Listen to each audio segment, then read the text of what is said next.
Yes, na what's up guys, wapenzi watazamaji wa channel ya Lord of the Bullet Source of Enlightenment. Karibuni katika new session. Leo nimekuandalia another interesting issue kuhusiana na ile saying ambayo imeendelea kutumika over the years now, ikiclaim kwamba lion is the king of the jungle. But the fun thing ni kwamba simba haishi kwenye jungle, yeye anaishi savannah grassland. Huko kwenye jungle anaishi tiger ambaye ni dangerous cat, ana match uwezo, size, pia skills na simba, na mara nyingine huwa hatari kuliko hata simba. Animal experts wanaeleza kwamba tiger ni bigger and heavier kuliko most lions. Very dangerous ambush hunter with strong bites and four limbs.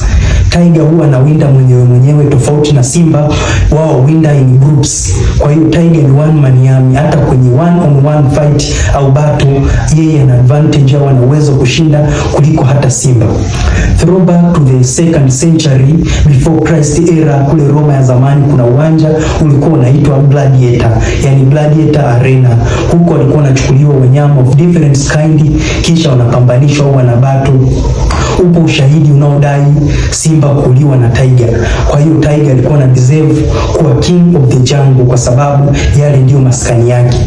And always we know that a king must live and stay in his palace, yakitetea kiti chake cha ufalme. Sasa kwa nini crown hiyo aje avikwe mnyama kutoka territory nyingine? Same applies kwa mtu anaishi Dar es Salaam, hawezi kuwa king of Uyole Mbeya.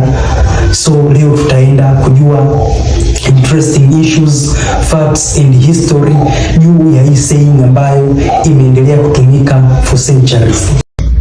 So lion to be referred as a king of the beast haikuanza mara moja, it was a gradual process. So hebu tuangalie series of events zilizo push mentality hiyo vichwani mwa watu. This goes very far back, yani ilianza miaka mingi sana iliyopita, more than 2000 years ago. Haikuanzishwa na mtu mmoja, lakini sehemu iliyoonekana kutumika au kuwa written mara ya kwanza ni Ugiriki ya kale, na mfano wa mwanzoni kabisa ulionekana in the fables attributed to Aesop. Hizi ni hadithi fupifupi za kimaadili zilizokuwa zinasimuliwa na msimuliaji Aesop katika hizi storytelling miaka ya kale, around 6th century before Christ era, ambapo alikuwa anawapa wahusika tofauti tofauti wanyama, kisha wana behave kama watu na kuonyesha tabia mbalimbali katika jamii.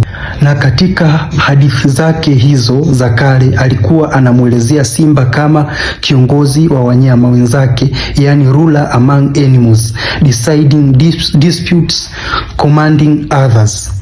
Na katika hadithi zake maarufu ni ile ambayo ilimuonyesha au ilimportray simba akihitaji portion kubwa ya mawindo kwa sababu of his power and status. Sasa hili tukio ama storytelling ikaanza kujenga idea na mitazamo katika vichwa vya watu kuwa simba ni mnyama mwenye ukuu na wadhifa kuliko wengine. Pia story au hadithi hii ikapelekea kuspread kwa idea ya kwamba animals have hierarchy au uongozi and lion is the top like a king.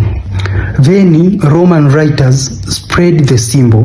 Ni hivi, baada ya mitazamo hiyo kwa muda mrefu, baadaye dola ya Rumi, hususan karne ya kwanza baada ya ujio wa Yesu, baadhi ya waandishi such as Pliny the Elder alielezea kwamba simba ni noblest au mnyama wa kifahari and most courageous animal in nature.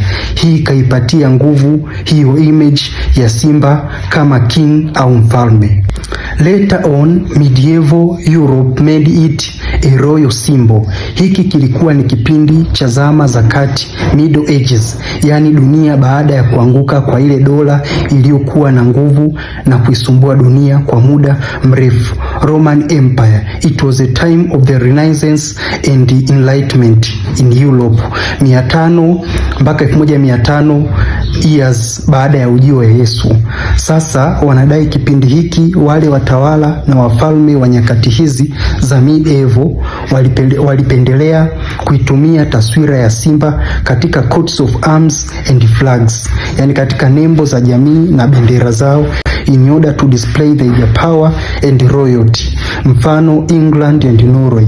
So baada ya alama ya simba kutumiwa na wafalme kama representation of their power and authority, ndipo literature ikaanza kumtumia simba as a king of the beast katika kazi hizo za sanaa.